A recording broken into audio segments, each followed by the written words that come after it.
Pastor Kinloch, we're just a few hours after you securing the number 2 spot for this race and advancing to November. How do you feel? I feel great.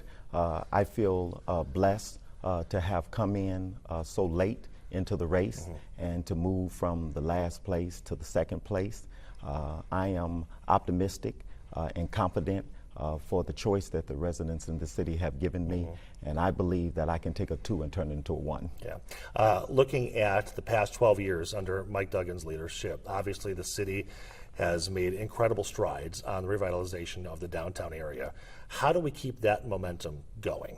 Well, we have to admit that we have a tremendous foundation to build on, but we must make sure that while we are building on that foundation, that we build a city and a house for the citizens of this city and the residents to be included in that.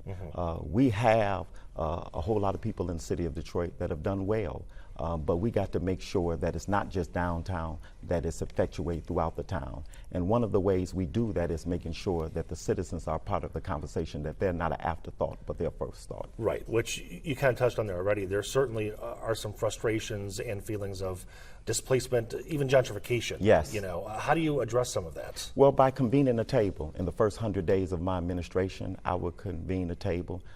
The mayor has the ability to not only cast vision, but communicate that vision, and also convene a table of stakeholders in order to execute it and carry it out.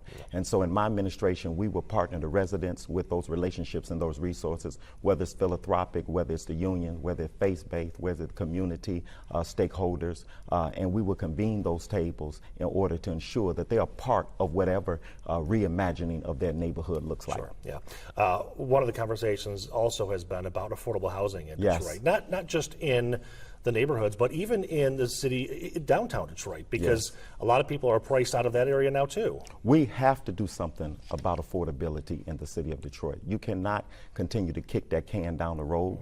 We have to admit that there's a reason for the African-American middle-class exodus that has taken place in this town, and so many leaving Detroit.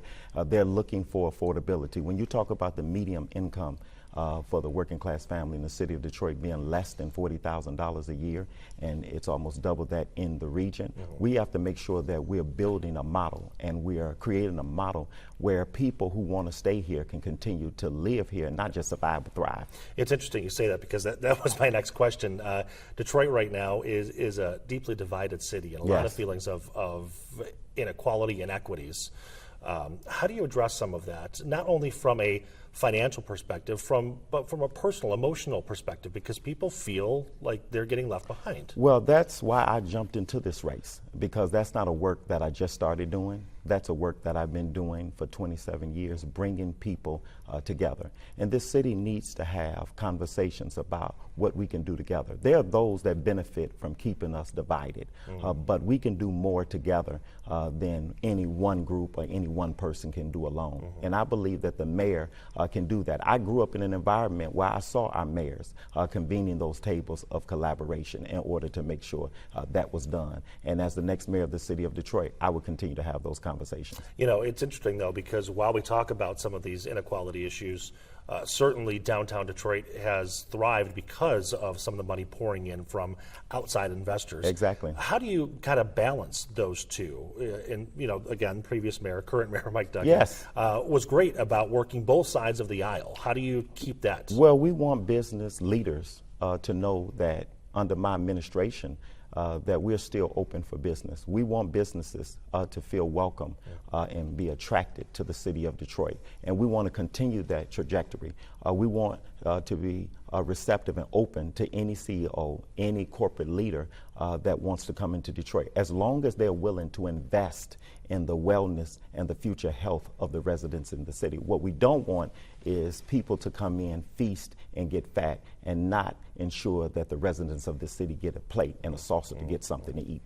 Let's talk public safety. Yes. Especially talking about all the shootings involving young ones right now. We have lost way too many young babies. What do you do? How do we fix this? Well, the number one way to reduce crime is jobs. The citizens of Detroit are owed two things. They're owed justice and they're owed safety. And as long as it's happening to one, it's happening to too many. I have had the burden of standing in my pulpit and eulogizing children who were taken from us way too soon. We have to make sure that we're partnering with our police force in order to make sure we're recruiting and retaining people to police in their community who are from their community. We got to make sure that we increase community violence initiatives, engaging our stakeholders to continue to bring crime down. We got to make sure that we continue those conversations to bridge the community and the police department so that they can have a mutual respect and a mutual trust. And we got to invest in more mental health professionals in order to make sure they're riding along in a car for those non-threatening, non-911 calls. Let's talk about education. What would you like to see in terms of the schools in the city of Detroit, attendance rates, graduation rates? Yes. One of the things that we would do as the next mayor is to appoint a cabinet level position, chief educational officer. That would be a part of my administration that wouldn't supplant and wouldn't replace the school board, because the residents in the city have already said that they want an elected school board. But we would put somebody in partnership with them to address the social ills that address truancy. We want to talk about fixing the problem of children not showing up to class, but we got to deal with all of those social issues. And the city needs to partner with the districts in order to make sure that we're leveraging the resources of the city in order to accomplish that. Let's talk mass transit for a little bit here. You know, bus system obviously is there, but needs a little work. Yes. There's been a lot of efforts in terms of regional transit that seem to fail no matter how many times we put it on the ballot. Well, it's only been on a ballot once, but what would you like to see in terms of increased mass transit? Is it more people mover stops? Is it more bus stops? What are your thoughts? Well, we need to remember that for our residents, it's not an option, it's an essential. Growing up in this city, I understand the need for having a great transient system. And we have to continue the conversation with the region. I know it has been a Herculean task. I remember L. Brooks Patterson and so many leaders in Detroit initiating those conversations, continuing to try to have those conversations, and we've hit one roadblock after another. We have to continue to partner with the region and not see it as something we do separate, but see it as something we do whole, and be able to initiate and activate those rapid transit systems. And that's what my administration would do. Where we can initiate those, we will. Do you see increased funding, and where do you get it from?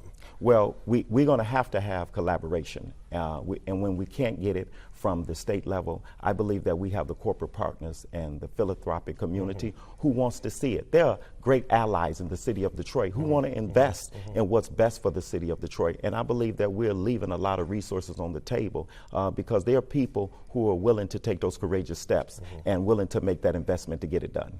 One of the accusations things thrown at you during this campaign is that you would be a part-time mayor. Yes. How do you respond to that? And realistically, what is your plan? How do you balance the church and the needs there and your responsibilities there with being Detroit's mayor? Well, that's why I'm excited that we're not running against 8 other opponents now. Is down to just 1. And so you can get rid of some of the noise and some of the clutter. That is something that my opponents wanted to throw because they don't understand how a church runs. A church doesn't run by one personality. There's a team of people who run the day-to-day operations.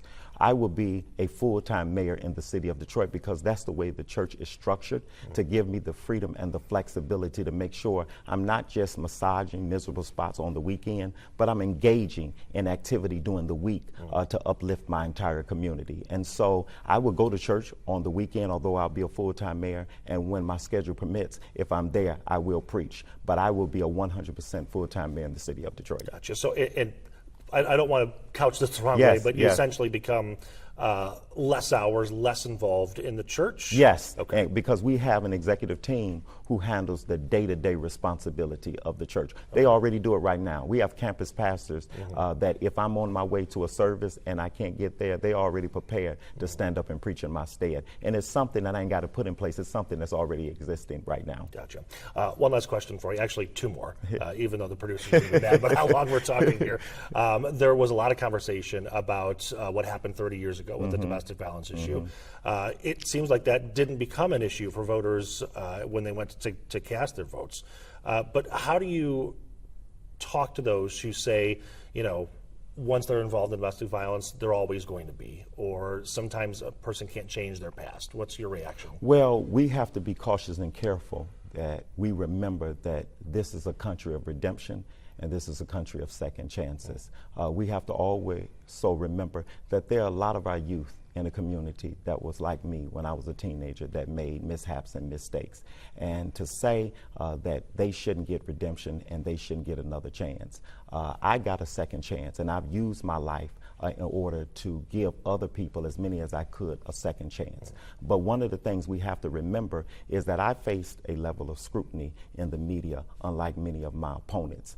They went back 30 years. I can go back the last 10 and talk about things that they are doing right now. And that's a way to deflect from the real conversation. The real conversation is not about what I did 30 years ago. The real conversation is what they have not done while they've sit in the seat of power, that the real residents of the city, the citizens of this city really want to hear about. They want to talk about affordable housing. They want to talk about education. They want to talk about safety. They want to talk about the crisis and the terrors that affect their community. And that's what we have an obligation. That's what they're entitled to, and that's what they deserve. And that's what I'm going to give them. Gotcha.